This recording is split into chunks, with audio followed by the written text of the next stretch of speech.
I define success is knowing your core values and then having a life that allows you to live in alignment with them. It's as simple as and as hard for some is that. So for me, like any climbing, any goal should work in service of your core values, not the other way around. That was Brad Stulberg on Psychologists Off the Clock.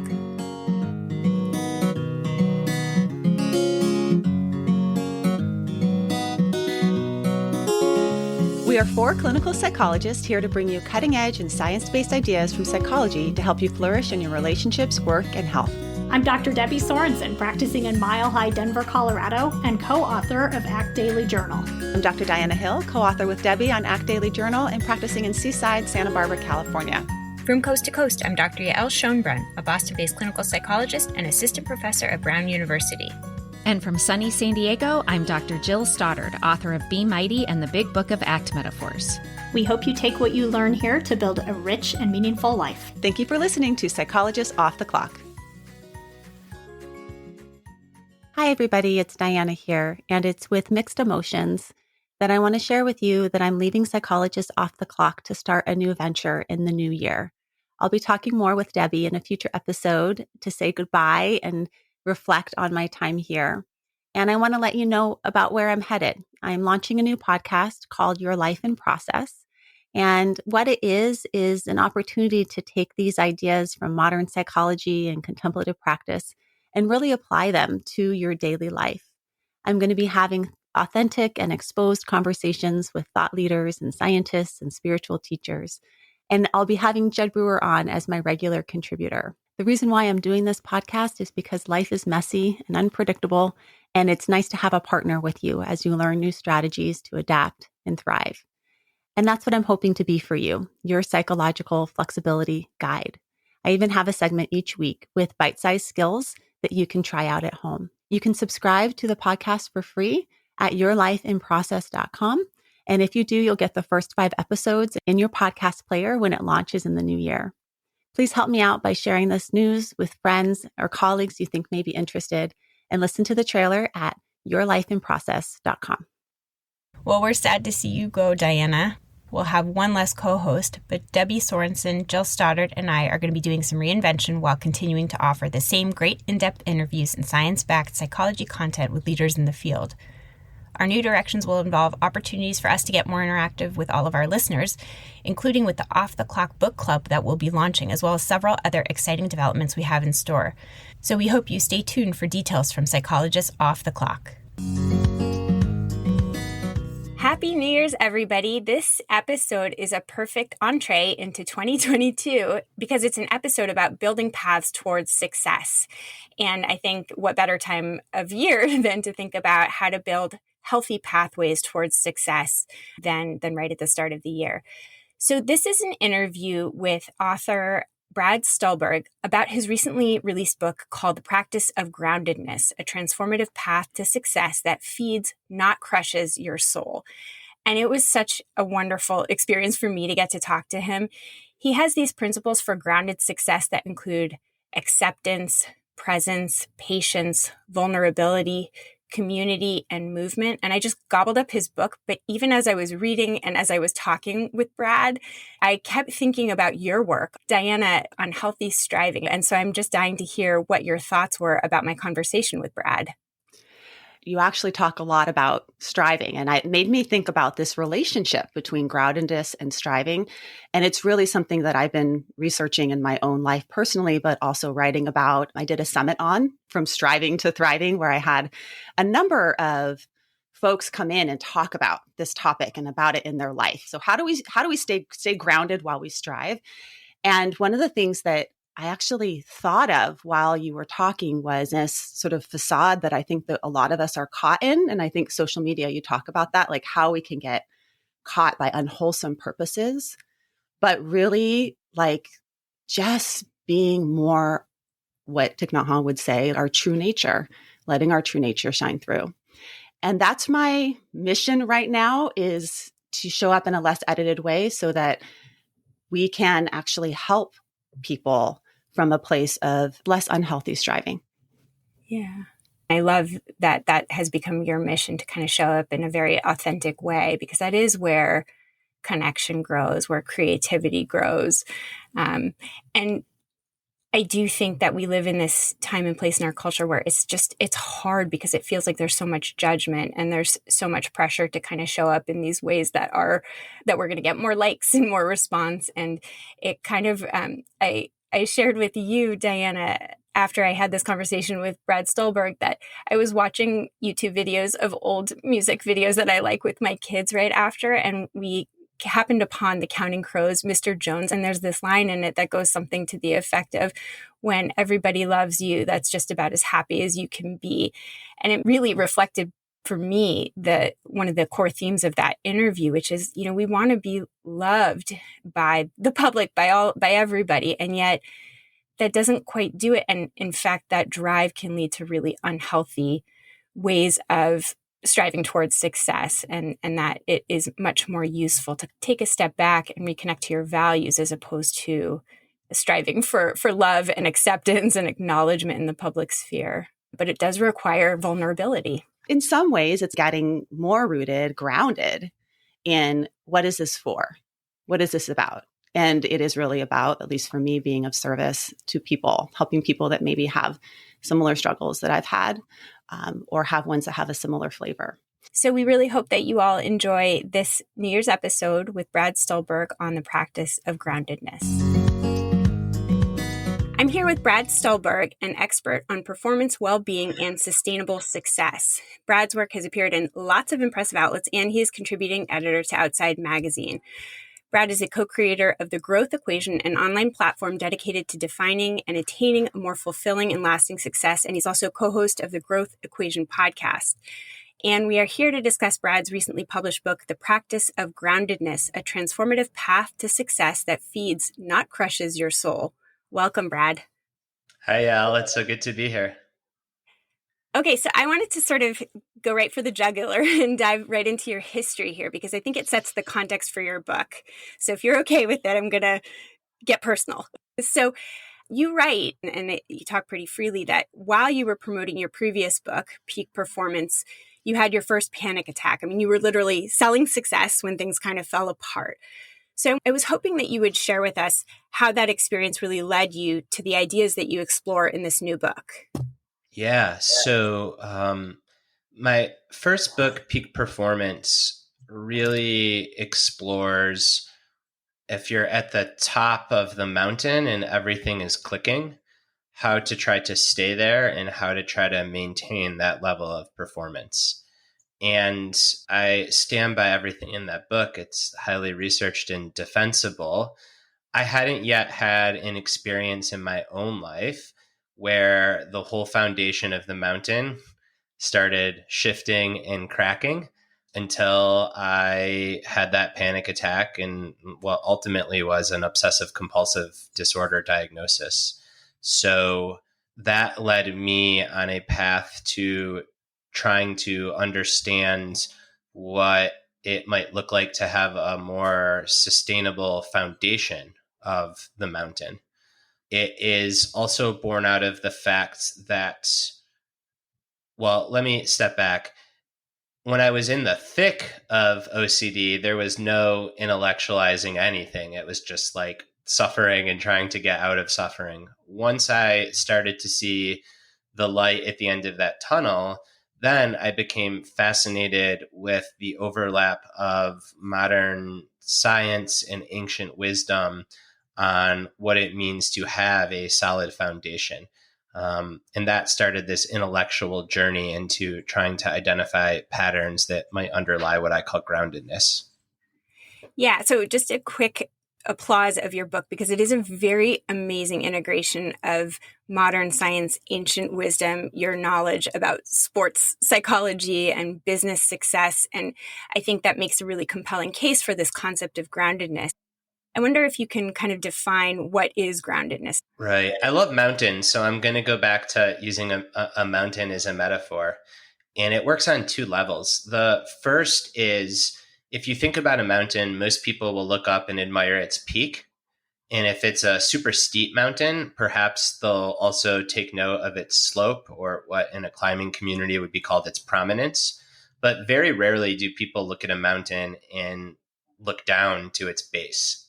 Yet it is the base of a mountain that is what holds it to the ground for decades and centuries amidst all kinds of weather. So without a really solid foundation, there is no peak, there is no slope. And we humans are the same way. When everything is going really well, as I alluded to, you can spend a lot of time up on that metaphorical peak. But if you don't take care of the foundation, if you don't cultivate a strong foundation, then when rough weather comes, you'll be fragile. So that's one metaphor. The second metaphor is that of a climber on a mountain. And you could envision two climbers that both really want to get to the top. And one climber is constantly obsessing about whether or not they'll make it to the top. They are telling themselves stories in their head of how if they do make it to the top, they'll be able to take selfies and post it on Instagram and everyone will like them. And if they don't make it to the top, what will happen to their identity and who will they be if they cannot say that they didn't summit this mountain? So that's climber A.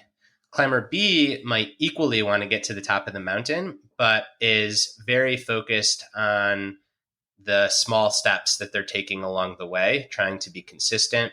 They're present, they're patient, and ideally, they're even taking some time to enjoy the view from the side of the mountain. Now, both climbers might get to the top, but what I argue and what the research literature continues to show is that that second climber will not only have a more enjoyable and fulfilling time, but also be more likely to sustain that level of climbing and performance. Because climbing in the way that the first climber does is really angst-provoking and a pretty quick path to burnout. So again, I'm using climbers, but you could replace climbers with business people, with physician, with creatives, pretty much any role that we play in our lives where there's some goal. So it's both about a solid foundation out of which striving can be a little bit more channeled. And it's also about the actual striving itself to be more focused on the process than any given outcome. Right. So it's a focus on the process instead of outcome that leads to more sustained success. And I mean, one thing that I think is an important piece of the conversation is how do we define success anyway? Is it getting to the top of the mountain, or is it being able to stay at the top of the mountain, being able to go up to the top of the mountain repeatedly throughout life? And I think when you think about success as like a one-time thing, it's a pretty different picture. And I think that's where groundedness really helps in that more sustained, lifelong kind of success. But I'm curious, just taking a step back, like how do you define success throughout your work? I define it in a very like Stephen Hayes acceptance and commitment therapy way. So I define success as knowing your core values and then having a life that allows you to live in alignment with them. It's as simple as and as hard for some is that. So for me, like any climbing, any goal should work in service of your core values, not the other way around. So a lot of people say, well, how can I use my core values, or what goal can I go achieve? And if you have the privilege to, I think a much better way to think about it is what goals are going to lend themselves to journeys or to processes that allow me to practice my core values. I love that. What are your core values? Just out of curiosity, how do you articulate those? So there used to be a lot, and then there were a handful. And it's funny, every year, because I really try to practice what I preach with my own therapist and coach, Brooke, I go through this exercise. And we'll be doing it again. I think we do it in like March. It's not a January thing. But last year, it was as simple as life and love. And for me, life encompasses all of the doing and engagement and productive activity that I strive for and creativity. And then love is about the being side, or presence and creating space in relationships. So that means a lot to me. I think if someone was just meeting me, I would say that under life would fall physical health, creativity, and under love would fall vulnerability, authenticity, and community. Yeah. Which are, and many of those are principles of groundedness, which is fitting and another example of how you practice what you preach. I have to say that I really love that I always read acknowledgments. I'm always curious about the support in writing a book, not only because I'm writing my own book, but I just think books are one of these ways to show up as heroic individualism, right? You talk about a lot about that, but the reality is that books take an enormous team of active participants. And I love that in your acknowledgments, you credit your therapist, which I think is so terrific.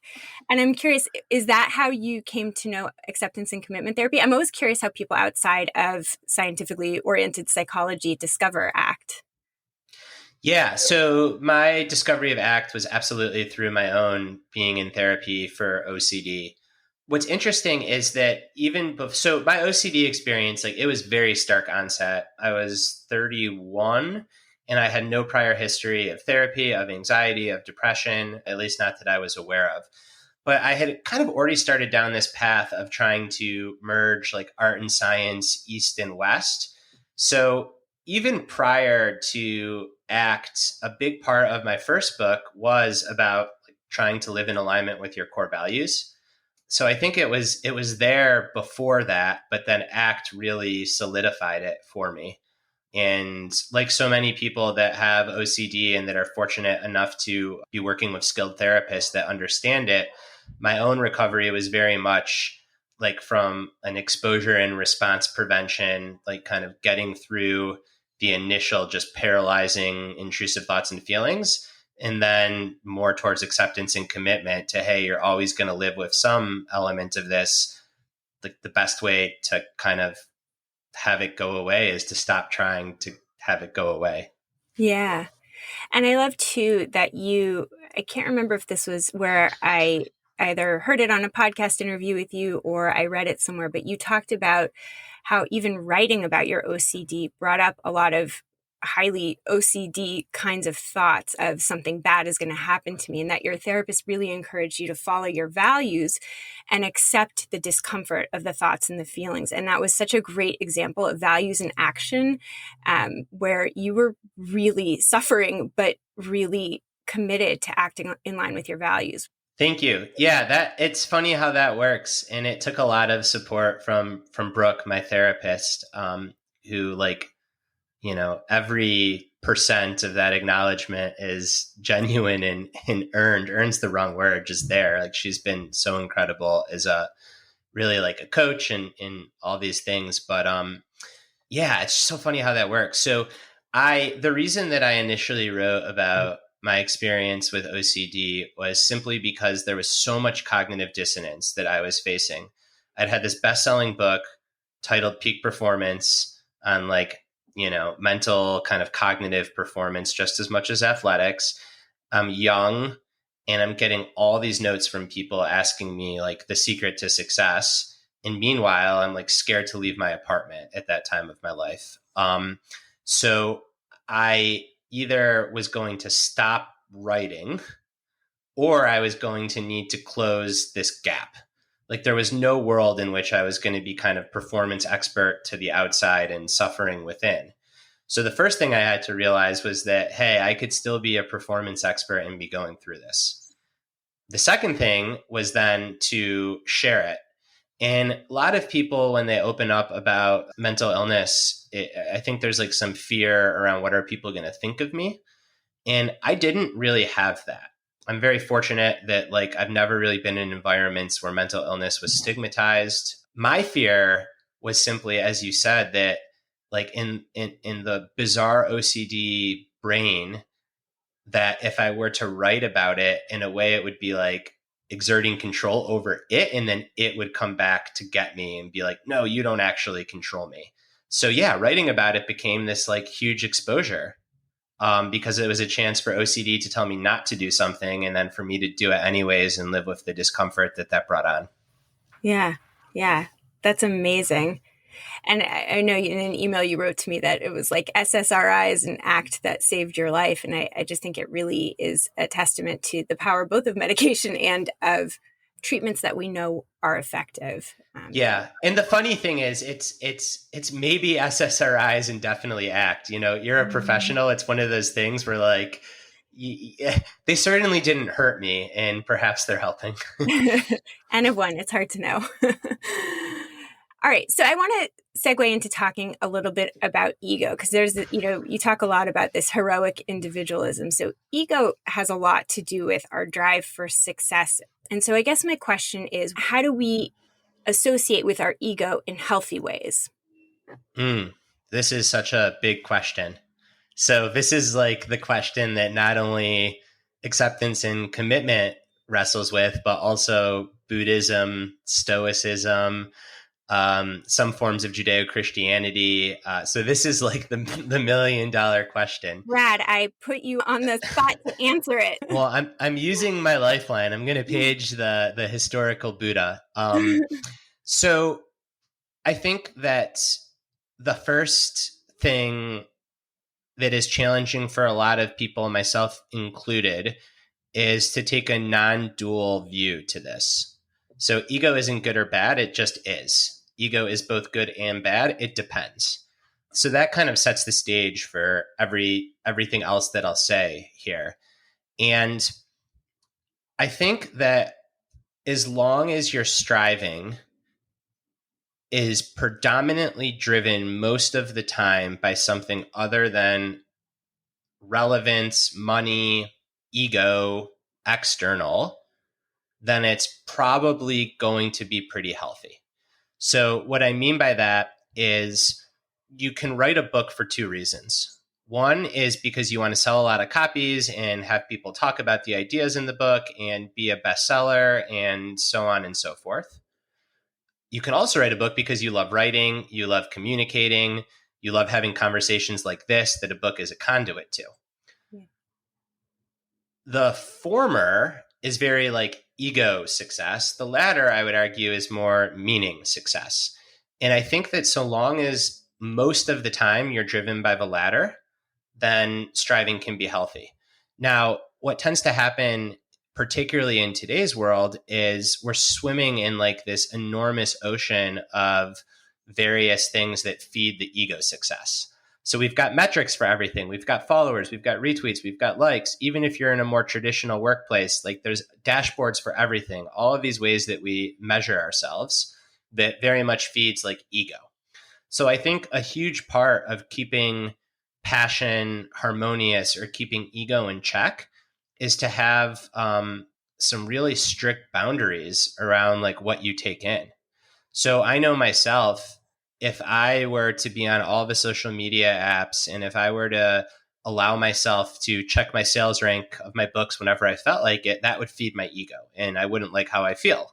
So I think that it's just as much about trying to create surroundings and whether those boundaries are like physical or mental boundaries that protect you from swimming in a sea of dopamine and ego feeding behaviors.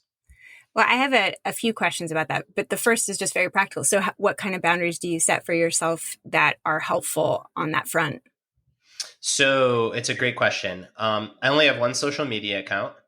I do not, it's Twitter. I never tweet anything about my family, my partner, Caitlin, my son, my physical practice. It's purely like a way to share my ideas and basically like content marketing. So I don't let Twitter encroach upon other areas of my life that are parts of my ego that I don't want to have be like in the dopamine ocean, external validation world. So I think that's the biggest one. And then the other one would be around just how often I check. I think like as an author, there's a propensity to want to check sales rank, check book sales, check reviews. And the week a book comes out, I just let myself like, binge on peanut M&Ms. I'm checking stuff all the time. But after that first week, I only allow myself to check, once a week when like the weekly sales report comes in. And then with my first two books, I assume it'll happen with this book. Eventually you just kind of stop because things like reach some sort of equilibrium. And it's a moving target. I mean, I could be much worse. I could be much better. But I think just kind of being aware of like, what are the things that feed that ego striving, and how can you try to minimize those things so that the striving can be more out of like harmonious passion or love or productive activity or values driven. Right.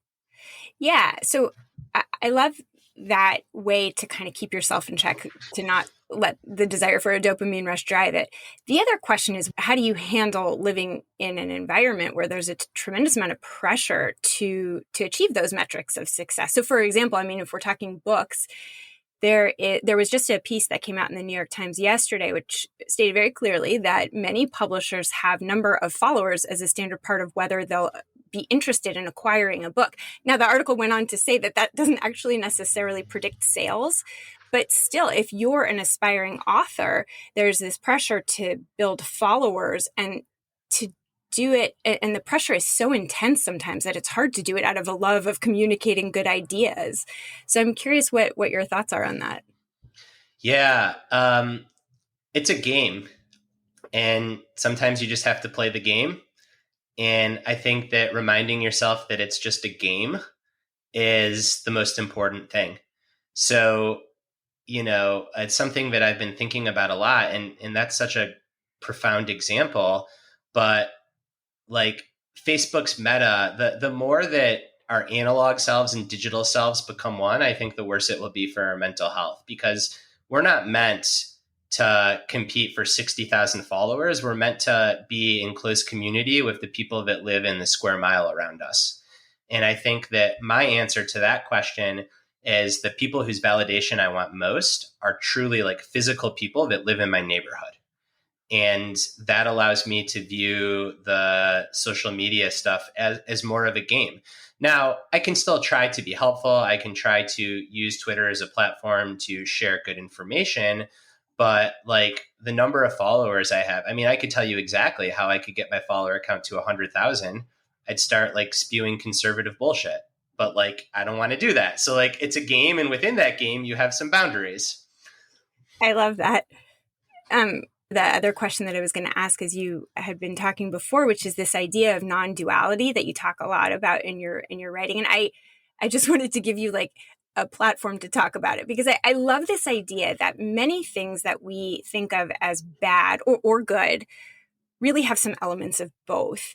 And for example, like Twitter is not all bad, Instagram's not all bad, but they have some goodness embedded in them and some elements that can be dangerous if we don't moderate ourselves. And I'm just curious, sort of like, how do you bring this idea of non-duality into groundedness? I think through, well, first just being aware and having some language for it. So many people tell me just that. They're like, oh my gosh, like I never knew that you could see the world this way. And it really makes you less of a judgmental person, not only towards others, but towards yourself. So like no behavior gets like just a green check or a red check. There's generally a whole bunch of gray in between, in the like extremes. So then how does non-duality actually affect like how you go about and behave in the world? I think you could get like super esoteric about it, but then I think it kind of comes back down to core values, which is, okay, so like if something is good and something is bad, what's the expected value? And then how does that align with my core values? So if one of your core values was to just completely educate the universe on one topic, and that was like the pinnacle for your life, then you'd probably use all the social media platforms and have more capacity to incur the downsides and the costs. Whereas if one of your core values is presence, then you probably are going to leave a lot on the table on social media because you value presence. So, Ryan Holiday, he's a good friend. I love Ryan. He spends a lot more time and energy, or his team does, on social media than I do. And I think part of that is one of his core values is like just spread stoicism as broadly as possible because it can help people. And he really feels that. So it's honorable. Whereas I want to spread my work, but I also value like just presence and being. And for me, too much social media encroaches on that value too much. Yeah. Yeah. I love that. I mean, that's a part of what I like many things about acceptance and commitment therapy, but it is one of the things I love most, which is that when you focus on values and you clarify them for yourself and you bear witness to somebody else clarifying what's important to them, it really does take the judgment out of it, because there's rarely a good or bad value, really rarely a good or bad value. People are just making different choices about what they're prioritizing. And I think that really does make a lot more room for us to each make our own choices with a lot less judgment and stigma attached to it.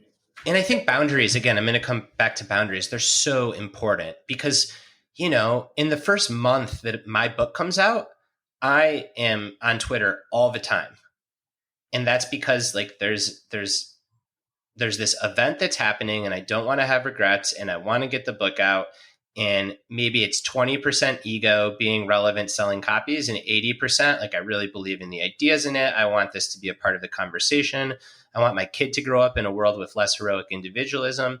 So for that month, I'm happy to deprioritize everything else and just push really hard, knowing that I'm probably going to feel like shit. I'm going to be more restless. I'm going to be more anxious. And I'll probably have a 1 to 2 week period at the end of it where I feel like a little depressive.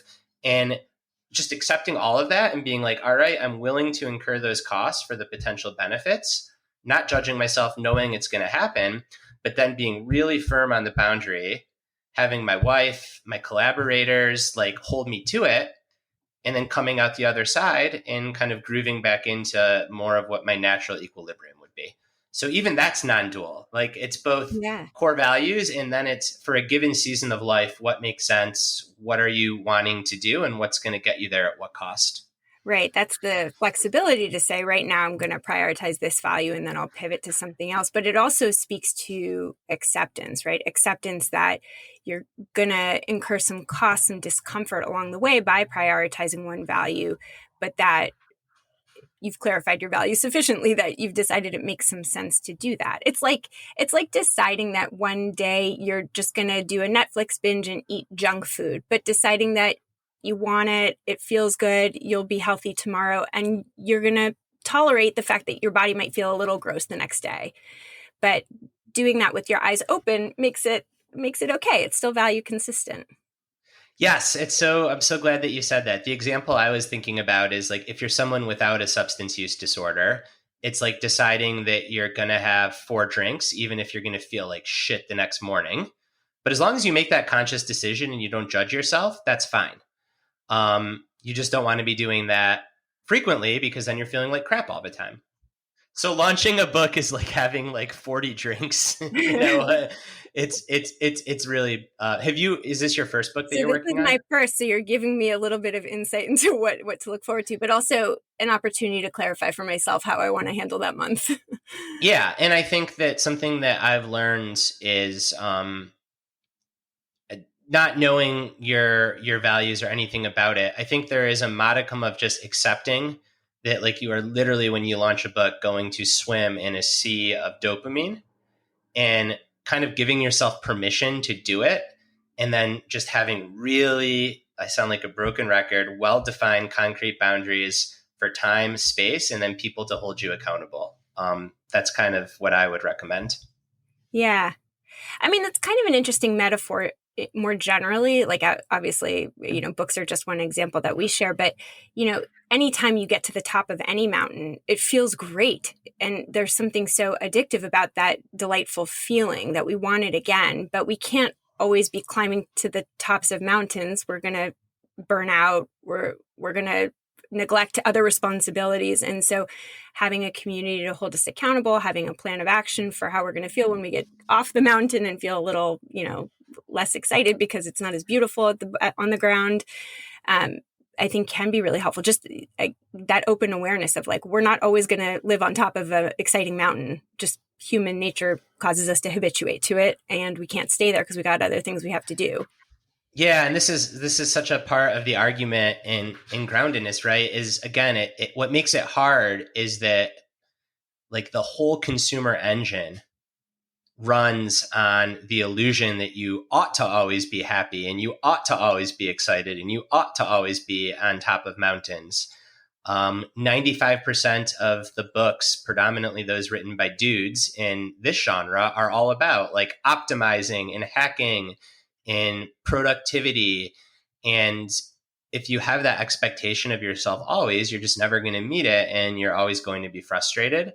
And whatever supplement or 10 steps to 10 superpowers in 10 days, it might make you feel good for a week or two, and then you constantly need the next thing. And that is like most of the so-called wellness industry. Like it's all a sham. Yeah. And I hate to be like so blunt. And I think it depends on how you define wellness, but is there anything wrong with like lighting a candle and using skin lotion if it makes you feel good? Of course not. But if that's the thing that like you're searching for to make you feel good, then you'd be better off working less, not spending all this money on supplements and lotions, and having more time to build community. Right. Which is not profitable. So that isn't the message that gets out there. The other thing I wanted to talk to you a little bit about, and you mentioned this in your book, is that there's certain elements of our culture that really reinforce symptoms of mental illness, right? I'm thinking anxiety. My co-host Diana Hill, who talks a lot about healthy striving, talks a lot about how this applies to eating disorders, that there are certain ways that we almost reinforce things that look like mental illness because that's what success in our culture looks like, right? It's like you push, you're rigid, you never give up, you don't bother to rest or engage in community, you just go for the next dollar, the next follower.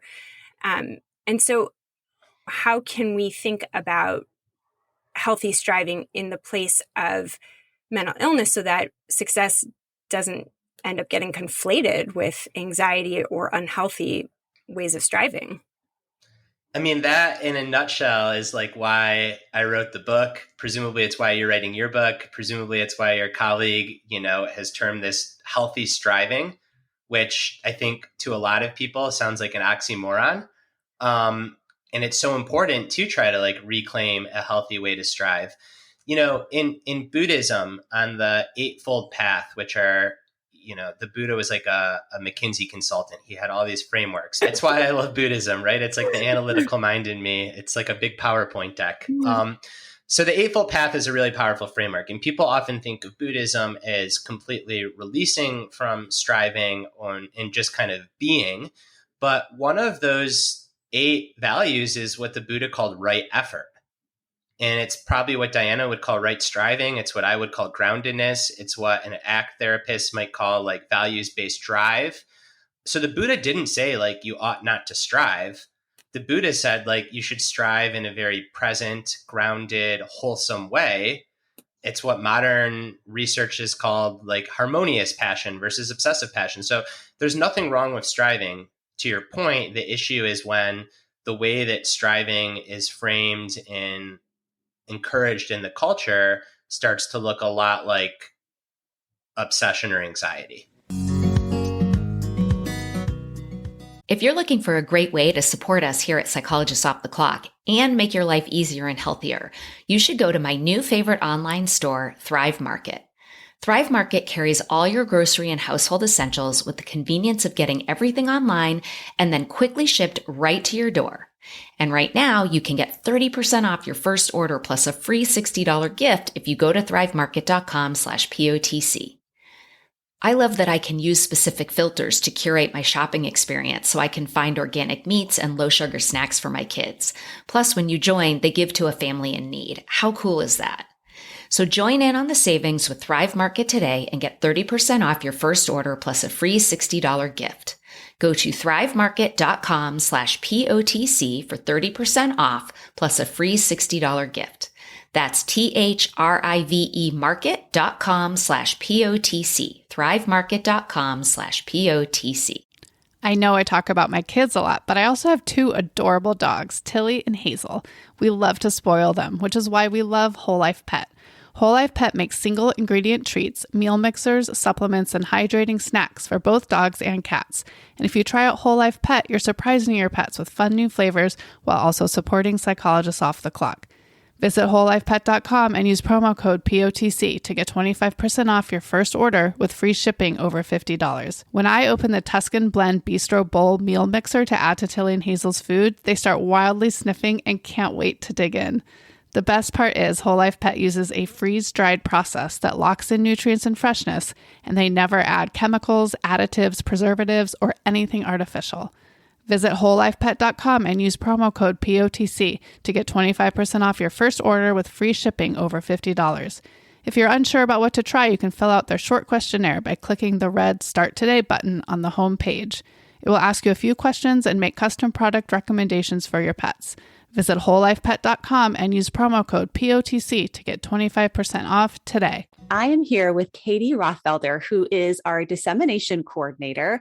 And we thought we'd bring her on because we talk a lot about Praxis, how Praxis sponsors this podcast. They offer online continuing education for professionals, everything from DBT to ACT training to compassion-focused therapy.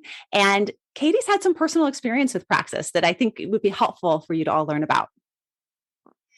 Yeah, Diana, I started out with Stephen Hayes' ACT Immersion program, and that was really my first chance to get, really into ACT. And then since then, I've had these kind of on-demand course opportunities. The one that really sticks out to me is Lou Lasfugato's Feedback Enhanced ACT course, which was this really beautiful mix of instruction for really difficult ACT concepts and then in-depth learning with practice. That grew my muscles as a brand new clinician so much.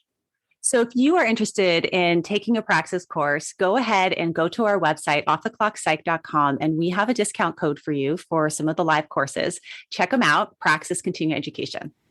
Hey, listeners, if you've loved learning about acceptance and commitment therapy on the podcast and you're a clinician who wants to incorporate more ACT into your clinical work, I have just the training for you. I'm offering my Breakthrough ACT Techniques and Experiential Exercises, a clinical roadmap to help clients overcome psychological distress through PESI. This is an on-demand training that you can access at my website, jillstoddard.com/learn. This is an interactive way to really bring your clinical work, especially your work with ACT, to the next level. You will get 6 CEs, and I hope to see you there.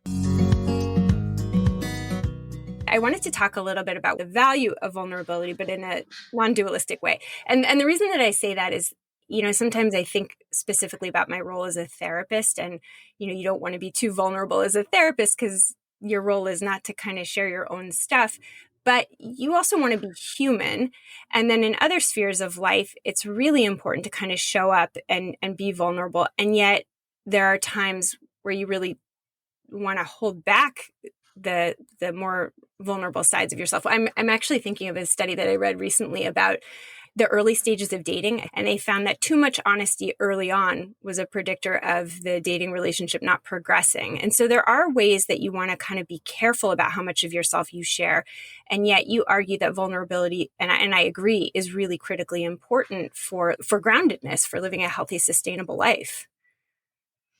Right. So the first thing is, I think that we should separate performative vulnerability from actual vulnerability. So performative vulnerability is, I read Brene Brown, whose work I love and has done so many good things for our understanding of vulnerability. But a lot of people will read that book and be like, oh, I need to be vulnerable, so I'm going to go tweet about that time that I was up all night or that I'm sad sometimes. And the simplest heuristic I have is, if you are sharing something because you think it will elicit a good response in the other person, that's not real vulnerability. Like, real vulnerability should feel pretty uncomfortable when you're doing it. So when we talk about real vulnerability, I believe, and I still think that erring on the side of more generally makes you feel better, the person doing the sharing, and also the recipient. So in my own coaching practice, I am pretty vulnerable. And I trace that back to a moment that I had. So I'm going to go back to my own therapeutic relationship with my therapist. It wasn't right away. like mirroring, the dating study, and not that therapy is like dating, but it's an intimate relationship. So it certainly wasn't right away. But maybe 6 or 7 months in, my therapist opened up to me about her awful depression. And instead of me doubting her or not trusting her, my trust for her went to 140 because it's like, oh, you've been there, you get it. Yeah. So I think that, there's probably like a situational you have to read when it's appropriate. But I think like if you want to say something and you're just a little bit scared, that's a good sign to probably say that thing. Whereas if you're doing like this mental calculus in your head, like, oh, is Yael going to like me more if I say this thing that might be classified as vulnerable? That is just ego, like that's not the right way to do it. Now, a question that I often get asked, and I tell this story in the book, is, well, what if you're in a professional setting and you've got a team of a lot of people, and how you actually feel is completely overwhelmed, like everything's going to shit, but you can't get up in front of a workforce of 10,000 and say that that's how you feel as CEO. So there, what I like to coach toward is ask yourself what you really want to say, and then say as close to that as possible. So I've had like a C-level client that's had that feeling and just felt like they were utterly performing. So they can't go say that they're in over their heads because they want to have their team confident in them. But what they can say is something like, this job is so hard. It's more than any person could do. Sometimes I feel like it's too much for me. And that doesn't make me weak. That makes me human. And that's why I need all of your help, and so on and so forth. Frame it that way instead of going and pretending to be all buttoned up when deep down inside you feel like you're treading water. Yeah. I think that's such a illustrative example. And I imagine that people can take from that example and bring it to their own lives for a script in areas of their life where they feel like they want to be more vulnerable, but they struggle to do that.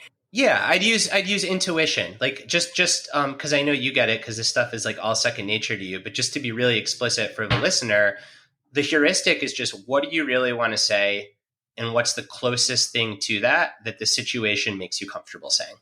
Yeah, I love that. Just to go back for a second to the performative piece, as you were talking about that, I sort of had this thought of, I think sometimes when people are sharing vulnerable things on social media, and it doesn't necessarily start out as performative, but then once it's out there, there's an impulse to check. Are people connecting to this? Did I put myself out there? And I think the problem there with vulnerability is in-person vulnerability, you get like the immediate feedback. Did we connect more or did we not? And you don't feel left hanging. And so I'm curious what your take is on being vulnerable in that more social media or digital space. You're like really onto something. I don't know. I have no idea, other than it's a great question. I saw someone the other day tweet, like, your Twitter following is not your therapist. And it kind of made me think of your question, which you put in much better language. I don't know. It's a great question. Yeah. I mean, seriously, like that's the best I can give you. I think that just being like, sometimes these questions, like, you just have to be aware of them, right? And then pay close attention to your behavior and kind of what you get in return and how you feel in return. Because I could imagine that somebody that is suffering from a depression or anxiety disorder that genuinely goes out to social media and shares from a completely authentic place of being vulnerable and then gets no feedback probably would make that person feel worse. Yeah. But then that begs the question, like, are you doing it because you're expecting feedback?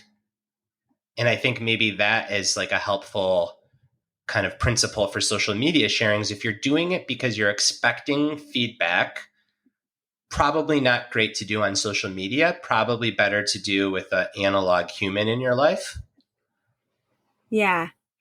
Yeah. And I asked the question without knowing the answer, but I guess my additional thought is that the function of vulnerability is to connect with people. And I don't think that showing vulnerability on social media is a very effective way to connect more intimately, because it is so removed. Yeah, it's not an intimate platform. Right.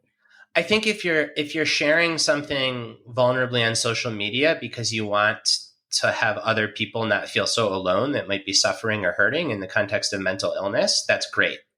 But if you're sharing because like you want to have an intimate connection, then I agree with you. I think you're kind of like, striving for an intimate connection where it's just not possible. It's not the right platform for that. Yeah. Yeah. So maybe it's a question too of asking yourself, what am I looking for here? Am I looking, to help other people feel less alone in this experience? And so I'll share my suffering in order that other people can get that sense of common humanity. Yeah. And I think, again, it's going to be the theme of our time together, non-dual. What's the alternative? So it's not as extreme of an example as social media, but something like is it Better Help or Better Health, like online psychotherapy on your phone. I first heard about that and I'm like, this is the best thing ever. It's going to open up access for so many people. Then I'm like, are all these therapists going to quit their jobs because they're supposed to be online to respond within 24 hours? And then I'm like, well, it's not the same as actually being in a room with a therapist, but not everybody. So like so many of these things are both good and bad. So like I've done a fair amount of research. I was going to write a big piece about that, but decided not to. But if you have access to an in-person therapist in your community that you connect with, then that is infinitely better than any of these therapy apps. If you are in a community where mental health is stigmatized and your parents won't accept you if you tell them that you have intrusive thoughts, but an app is like your pathway into some normalization, then it is gold. So it's not good or bad. It just is. It depends. And it's probably pretty situational. And again, that's a lot more nuanced, whereas social media is probably less effective than something like a BetterHelp. But there are probably instances where someone shares something on social media and it genuinely leads to fruitful connection. Yeah, absolutely. It does sort of get into this interesting territory for therapists these days because we all went online to offer telehealth during the pandemic. It was so convenient, but I would argue something gets lost, right? It's like online classrooms versus in person. Something gets lost, but having it is so much better than not having it.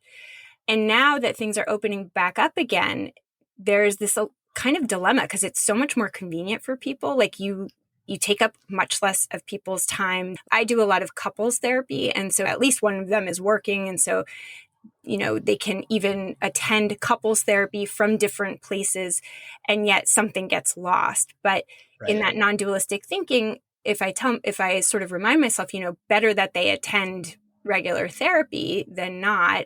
And so on balance, this is a good choice. But also recognizing, that if I can get them in, that would be even better.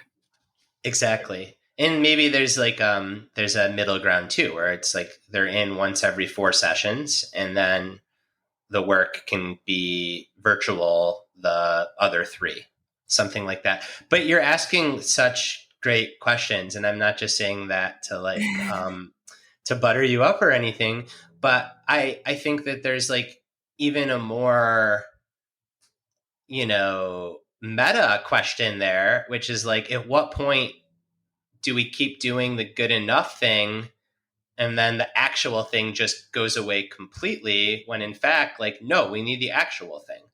Like, is that a Band-Aid on a problem, which is why can't someone make an hour once a week to try to better their marriage? Or why can't, maybe the reason someone's so anxious is because they don't have an hour a week to go to therapy. Yeah. Like, if you're in that environment where you don't feel like you have that time, or your commute is so long, it's like maybe all the reasons that you have to do the work online are what's actually contributing to the problem itself. Yeah. So it's really tricky. It's really tricky. And I do think this pandemic has given us plenty of opportunities to zoom out and ask those curious questions. It doesn't mean that the answers are easy to come by or easy to, put into action. But I do think we have an ongoing opportunity to be asking those good questions. It's actually a nice segue to talk a little bit about community, right? When we think about success, we often think about individual success, but you argue that so much of it is about community. And I started off by talking about how I loved reading your acknowledgement section, because so many of the big endeavors that we undertake require lots of people, even if, there's only one person standing on the podium at the end.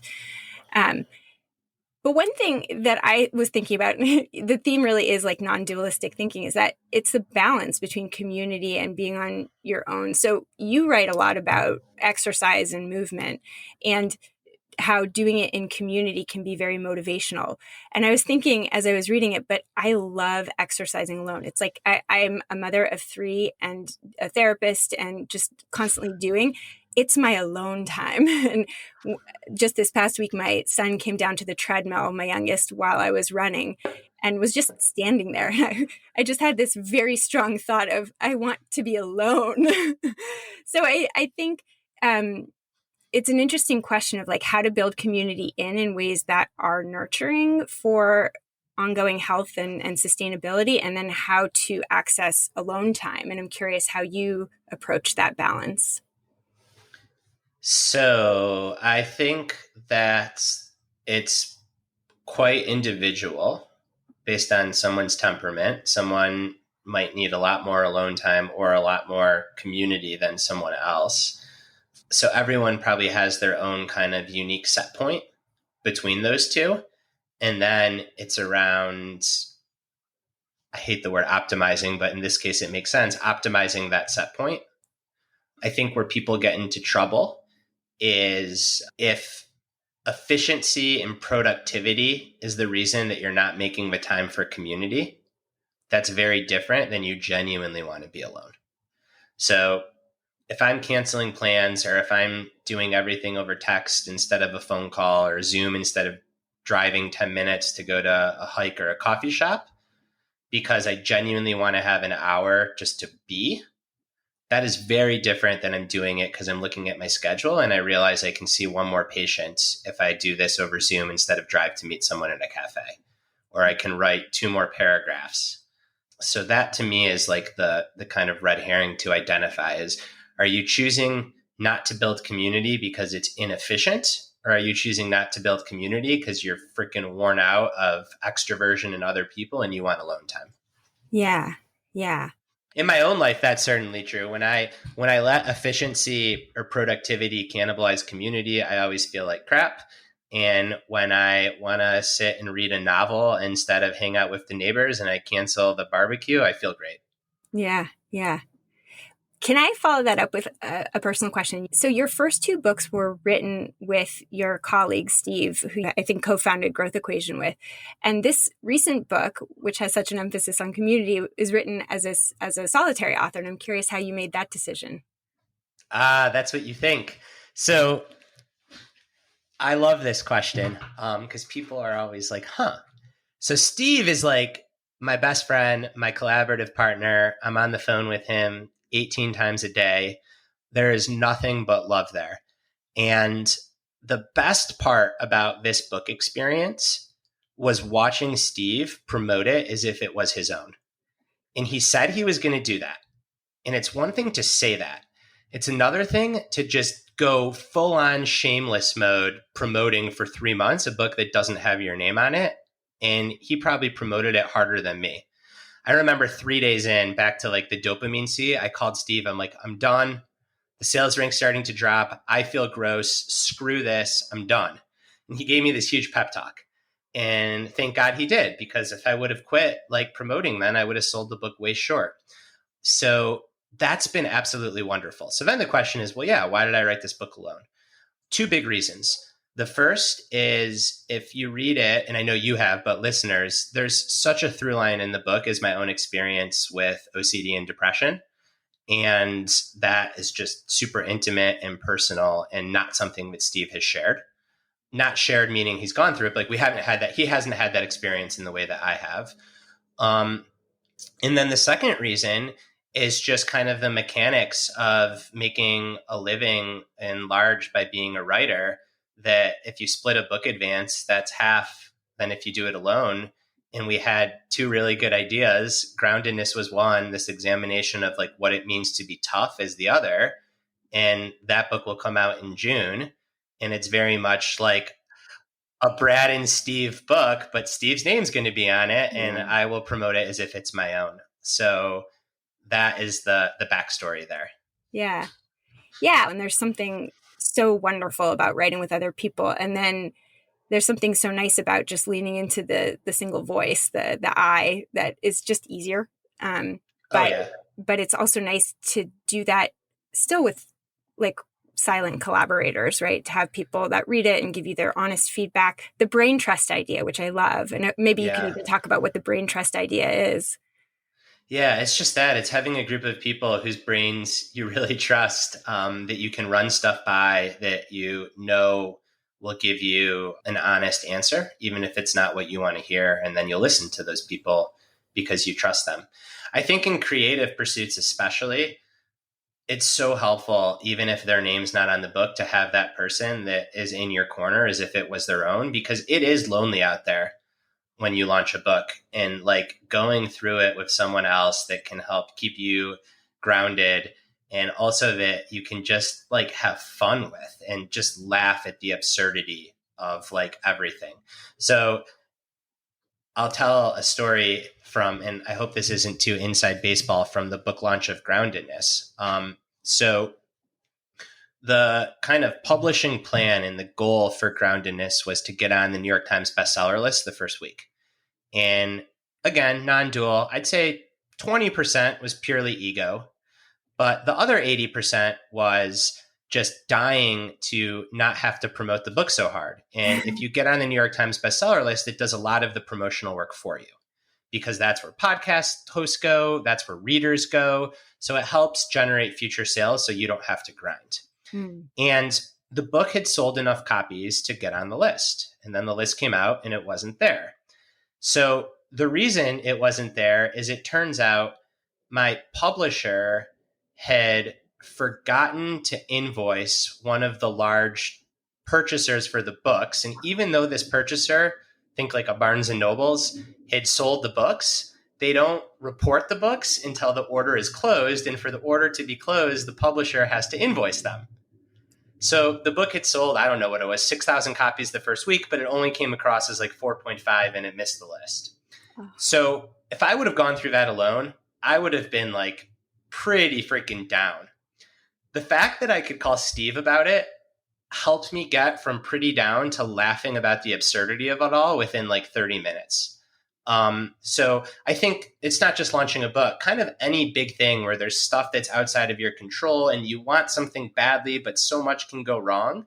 It's so helpful to not feel like you're alone doing that.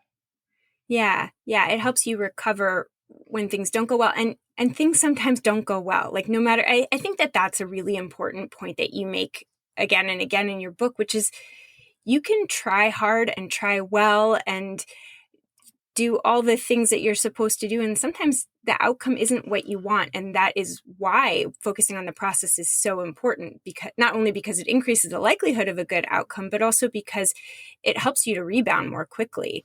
And so part of the process of having community is what helps you to rebound. Yeah, it's another area of non-dualism. And we can get back to the community part, but I know I think you said you have 3 kids, you just said? Mm-hmm. Yes. Yeah, so we only have one, but it's something I think about all the time in terms of like non-dual parenting is, I grew up like hard work. If you work hard enough, you can do anything. Well, that's not true. Genetics plays an enormous role. So then what happens? I worked my ass off to be an NBA basketball player, but I'm not. I didn't work hard enough. And that's an extreme example, but maybe it's I worked as hard as I could to be this mathematician and I couldn't get into the college. I must have not worked hard enough. That's on me. No, it's not. Like a lot of what you're good at, there's a huge genetic component. The flip side is just to say, oh, it's all genetics, I shouldn't try. Like that's also not true. So it's having this non-dual approach, even to that you can do everything right and nail it and still not get there and be frustrated, but that's not your fault. So I just think it's like such an important thing. And that doesn't mean you ought not work hard. That gets back to like picking goals where the process aligns with your core values, because the ultimate joy should be in the working hard, not necessarily in whether or not you get the gold, silver, or bronze medal. Right, right. And just to add to the genetics piece, like, the amount of money that your parents have, the teachers that you have, the opportunities, right? There's so many things that are not in your control. And as you're saying, like, you can give up if you don't have those things, but actually there's a lot you can do through effort. It's just that you can't do everything. It is that non-dual approach and sort of seeing things in context.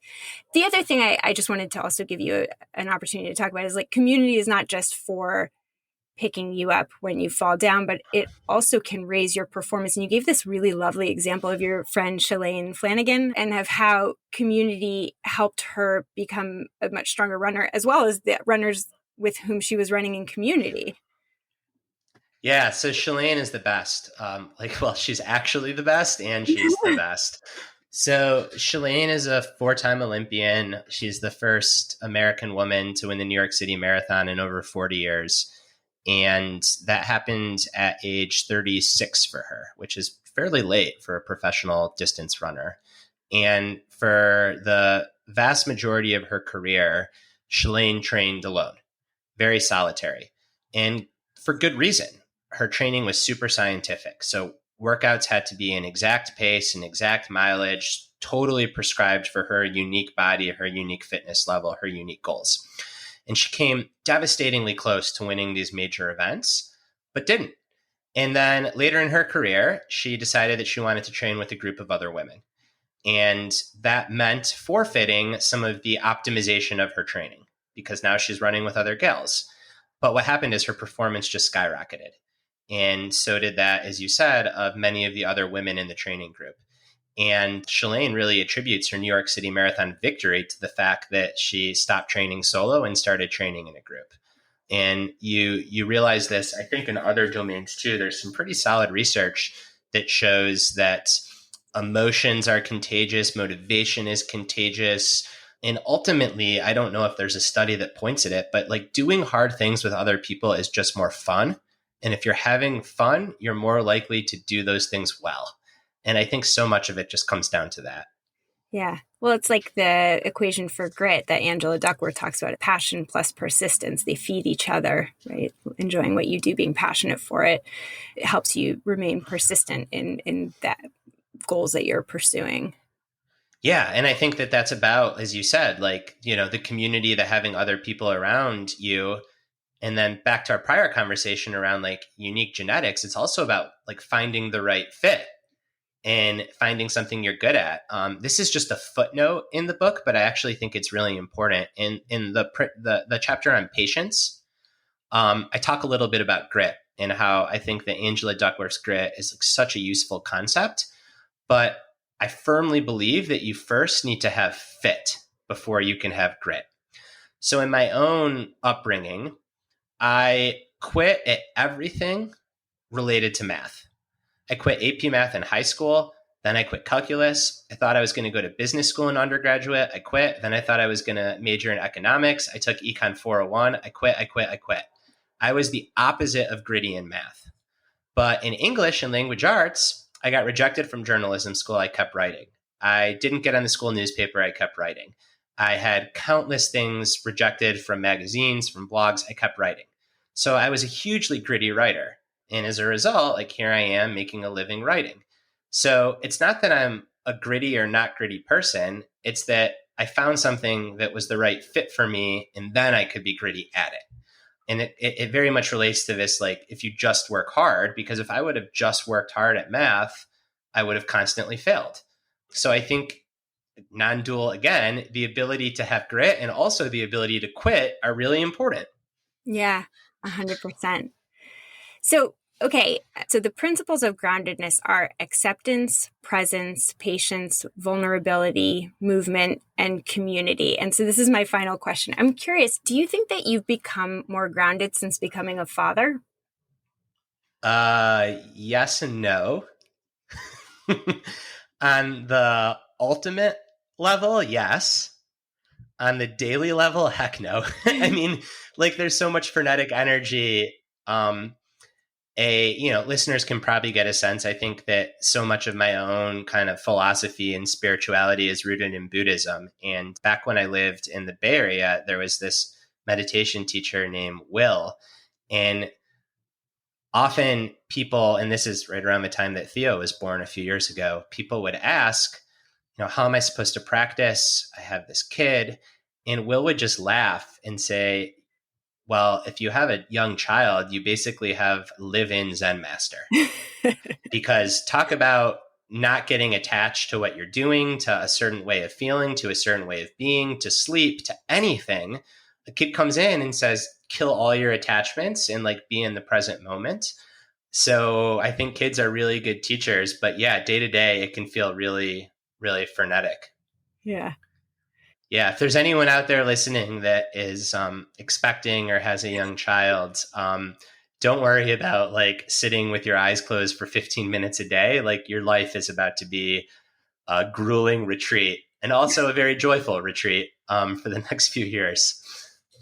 Both and. Well, that's the perfect place to end. So we'll, in our show notes, send people to your website. Definitely pick up Brad's book. It's such a terrific, again, I'll just say again that it marries personal stories, yours, as well as many other people that you interviewed, with science and Eastern philosophy and ideas from psychology and business and sports. That's it. Website. And then, as I mentioned, I, for better or worse, and hopefully for better, I am on Twitter, and my handle is @bstulberg. So just B and then my last name. Thank you so much for joining me today. Thank you so much.